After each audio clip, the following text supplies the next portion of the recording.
All right, well, thought we'd start off this video a little different. Give a little excitement to start the video off. What do you think, Nate? Should we tell him what we're gonna do? Well, he's shy of the camera, so. No, I'm not. Oh, he's not? Tell him what we're doing then. We're in a cop car. We're in a cop car. And we're gonna do donuts in Grandpa's field. Sorry, Grandpa, we're gonna go out in the field. We're just warming it up here. So this is the Crown Vic we bought in 2 episodes ago, maybe? So 2008, I think it is. I don't know, it doesn't make a difference, but we're warming it up right now. Nate's all buckled in. We're gonna go out in the field here and just kind of thrash around on it a little bit. So we'll get some footage. I don't have no GoPros with me, so probably won't be much of anything to see, but what the heck, we're gonna have fun, right?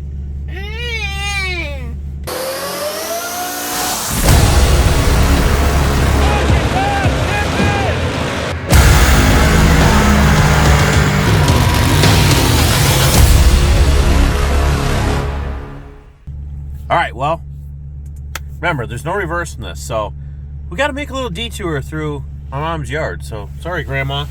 But Nate, show him. We're cutting through the grass. All right, let's go ahead and give her a shot here.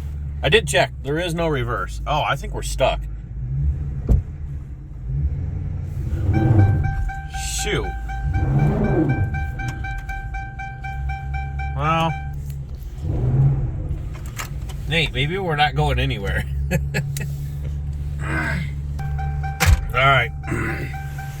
Well, we'll try and get it unstuck so we can actually do something, and then we'll check back. You shooting me or are you shooting the floor, buddy? I don't know. All right, we'll be back. All right, well, we might have tore up the yard a little bit, but we got her out, Nate. Show them.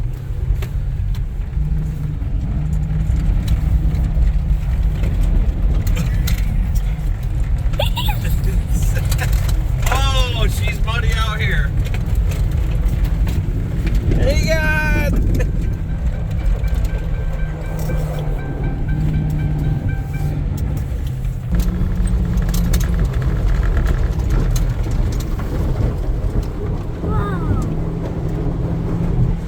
What do you think, bud? Good. It's a good thing these Crown Vics. Uh-oh. Uh-oh. Bird poop? Where? That's mud, bud. That's squirty. Oh, it's a good thing these Crown Vics run so good. Whoa! Hang on! Oh! Oh, that's not good. I'm stuck. Okay. Well, Nate, I think we're stuck. That's not good. We better tell Jason we need to pull it out. Oh, boy. All right, well, good thing is it's running good. Stinks. Smells like something's burning. You slapping my booty? All right, we'll see if we can get unstuck here. So Grandma's gonna see all the kids just walking with homeless. She's gonna be like, oh, do you wanna have fun, like, driving our field? Yeah, and then she's gonna forget about the thing what we're doing right now. Oh, no. All right, Nate likes this. Get a little speed up here. No, I'm just gonna fly away, and I'm gonna swing out the window. Oh.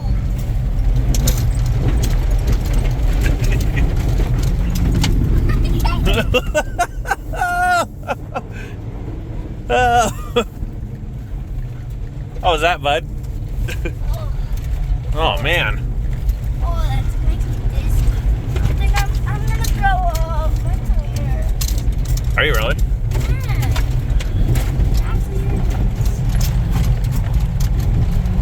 This probably isn't much for the viewers to see because it's just a bunch of slipping and sliding around.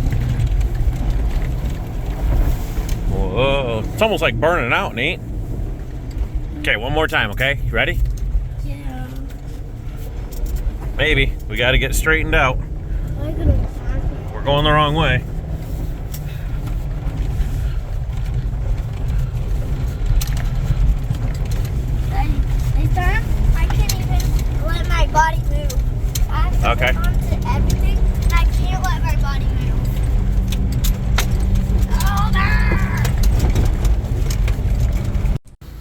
Well, Nate, we made it back. Are you in one piece over there? What? Are you in one piece? Car's smoking over there. That's not good. Still sounds good though, don't it?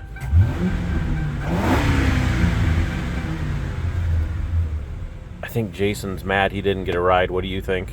There's a mud puddle. Mud puddle? Yeah. Well, let's look at the car. Still running like a top.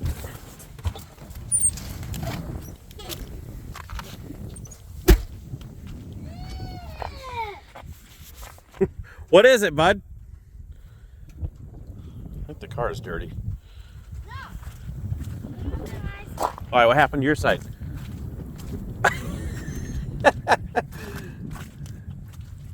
Oh, that was already there, wasn't it? Diarrhea. Diarrhea. I need to go wash out my hands. I'm gonna go inside. All right, well, we'll see what's going on back at the shop, but yeah, that was fun. Jason's mad he didn't get a ride. Now we got it all dirty. It doesn't make it run any worse. There's poop on my hand. Poop on the hand. That's actually poop from the field. They spread poop out in those fields, you know. And you touch the car, now it's on your hands. Smell it. All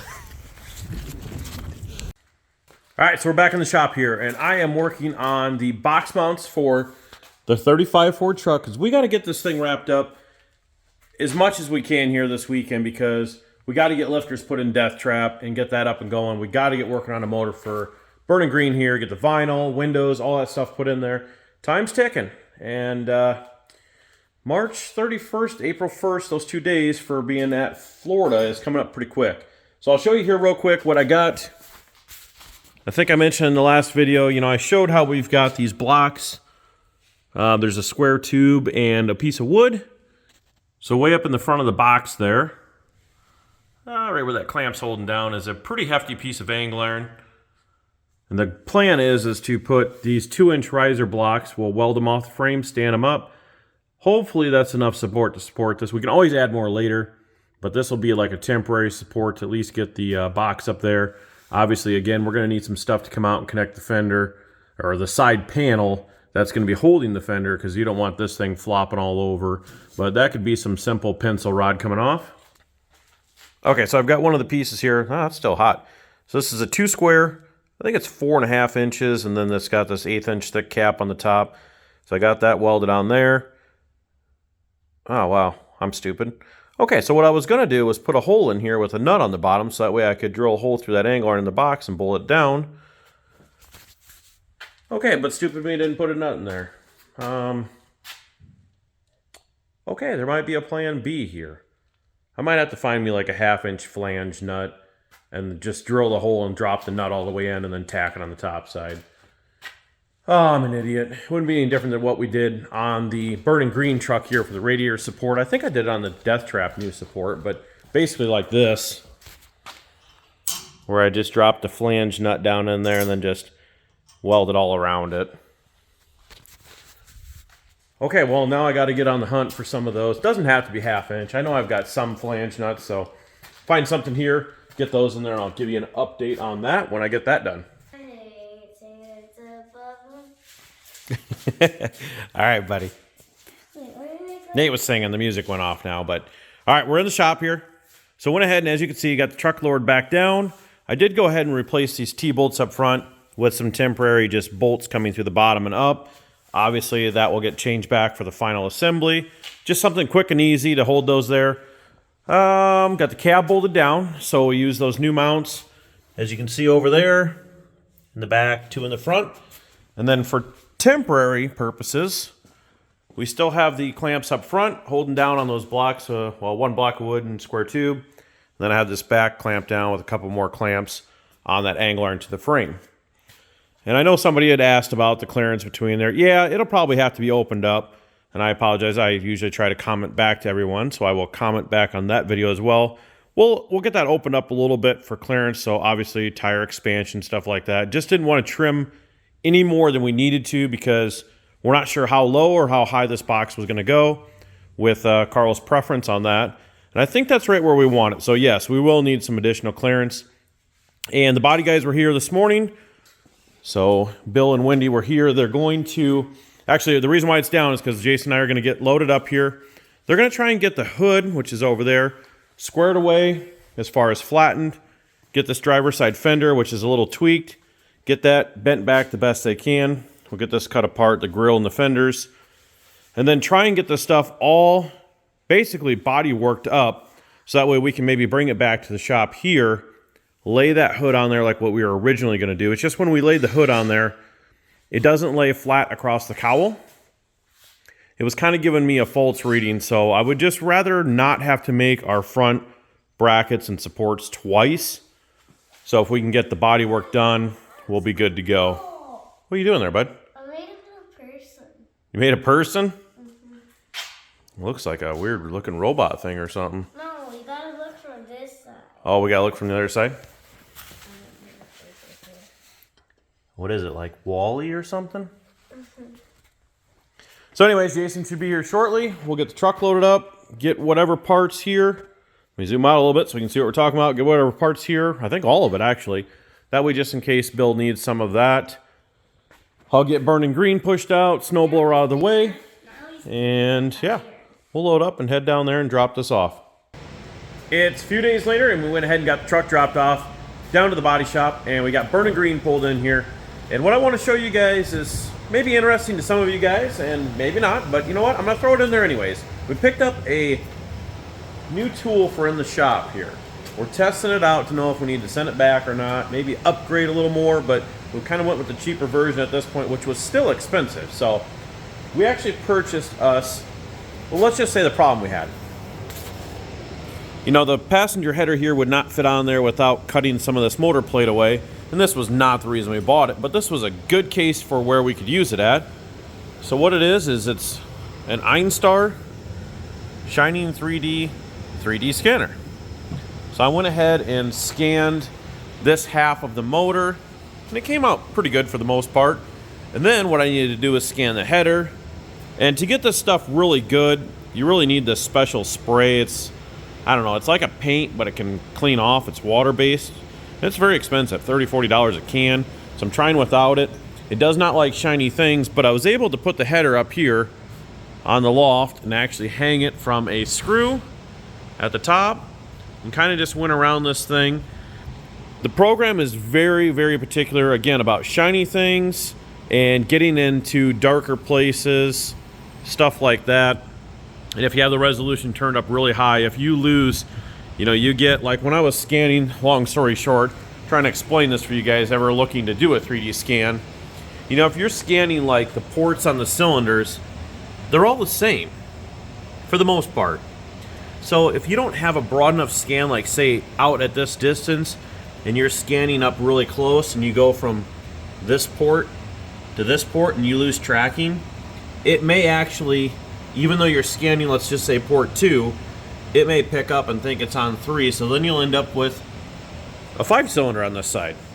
So I know that's kind of hard to explain, but just imagine, you know, it's picking up on such a small area, not a broad scan, that when it loses where it's at because it's trying to get so much detail, it may pick up on the wrong object. Now, of course, this is something that has repetition down the cylinder, which, you know, if you weren't doing that, it wouldn't be such a big deal. You know, say you were scanning this front cover or something like that where it's all one piece. But anyways, here's the header on the computer, and this is the actual scan that it took from the software. So as you can see here, there's some holes in the tube, stuff like that. Now I could continue the scan from there, and obviously this section up here, I say up here, down here at the bottom, which was up at the top of the header, did not get because of course it's against the beam.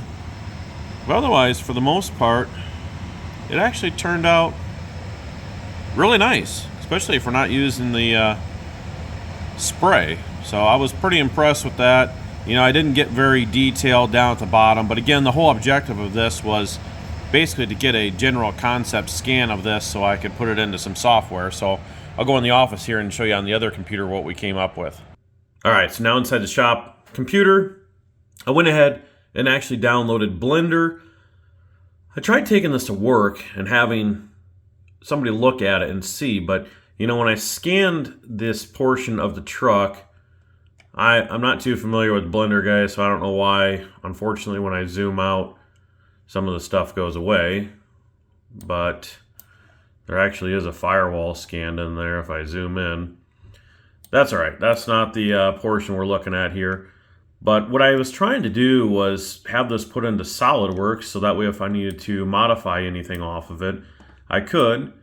But as we can see here, with the motor plate scan and the header scan, I just kind of matched this up the best I could, because obviously with low resolution, you know, I'm missing some parts of like bolt holes and stuff.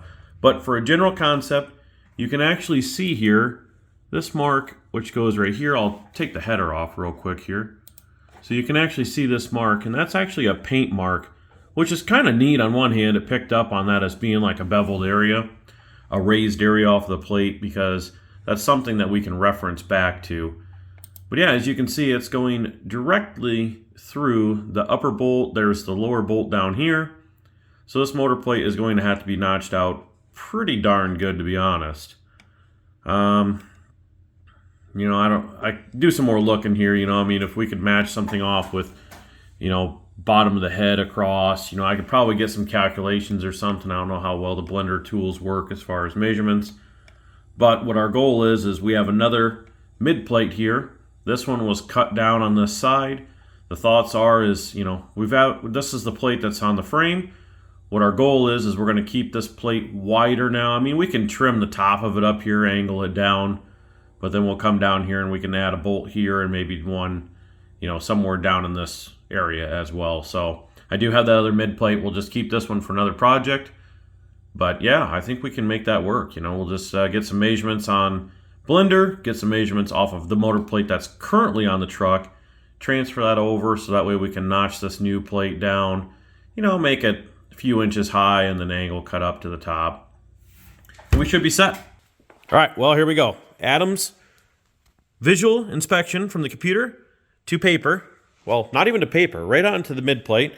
So that's what I believe that we need to cut out. We're not going to do it on this one because I have sitting over here a brand new mid plate that I just need to figure out. I think this is passenger side here. So we can do a little bit of measurements, mark out that section, and then again, we're going to keep the extra material over here for notch it exactly around the frame this time so we can utilize that piece above the frame on this passenger side here. So we can utilize this and then maybe put a bolt down in this section as well. But let's go ahead, translate that over to the new one, and then we'll cut this after we get all the measurements and everything accurate.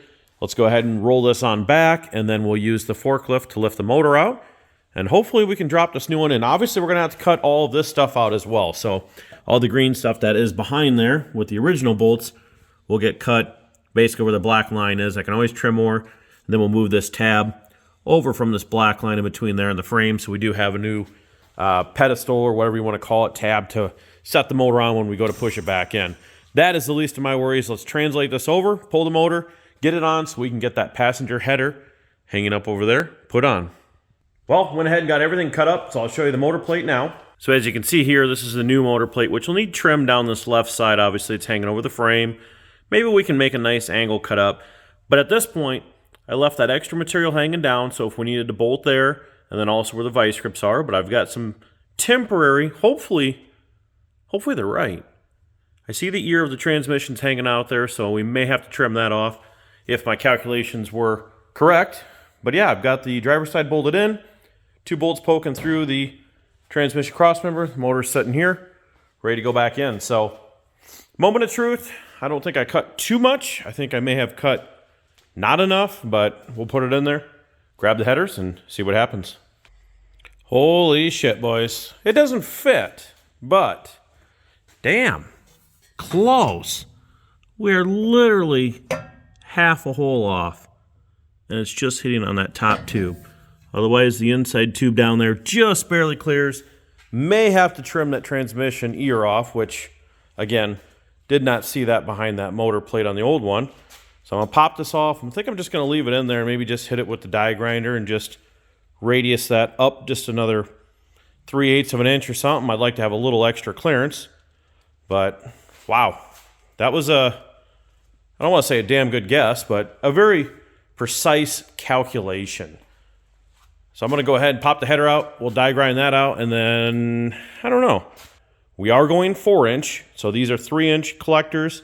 So we're going to instantly bump those up to 4-inch, and we've got some work to do in the back of this because there is going to be a piece to the rear end that's in the way, and we'll get to that later. But for now, let's go ahead and die grind this open, get these headers on there, and see what they look like. All right, let's go. Looking good. Pretty impressed with this so far. So these are, I don't think I said before, in case anybody else is wanting to do this, Speed Engineering headers that Jason ordered. And I don't think he said they were too bad, maybe like $300. They're supposedly 304 stainless steel, which obviously should not rust. Be aware, 400 series stainless will rust. Went ahead and trimmed that up a little bit more there. There's enough clearance there. Obviously, with it being motor plated, it's not going to move, so we need to get a hole drilled there. And I also went ahead and threw the driver's one on as well. So get a good shot of that. You know, and I don't know, somebody commented, I don't know if it was on a video or on an Instagram post about the headers and being too low to the ground. You can see the collectors down there, but honestly, the transmission pan hangs lower than the header, so not really sure where they were getting that thought from, but I don't know. There's plenty of clearance there, so check the passenger side as well. Yep, same deal. So now we just need to get those holes drilled, like I said, and then we need to take the headers off, and I cannot TIG weld for the life of me, so we'll probably MIG weld on, which a lot of people might cringe at. But we are going to MIG weld on some 3-inch collectors for the back, or V-band clamps. Get Jason's transitions from 3 to 4, which I think he has all that stuff. And then next we need to get it up on the hoist here, do a little bit more cleanup in the shop here, and then we can see what we can do for the rest of the exhaust and the issue at the back for the rear end. I think we'll hit that stuff in the next video, guys, so hope you guys are enjoying this. I took a break because I've been just swamped at work. I'll put a little clip in here. I've been programming robots for welding up some stuff for work, so I've been getting up bright and early in the morning, 4 o'clock, and some days I don't even come home till 5, 6 o'clock at night. So kind of leaves a guy with a little motivation to want to do anything in the shop. So trying to take advantage of the weekend here, get some stuff done, and pretty much got the one programmed. I got to start on a second one, but you know, I'll work at that as I have time at work. But hope you guys enjoy that. It's just a fun little thing I like to do at work, and well, it's my job, but you know, it is fun and interesting. So learned all this stuff on my own, programming robots. But yeah, we'll see you guys in the next one. Like, comment, share, and subscribe. Thanks again for coming back, guys. We'll see you soon.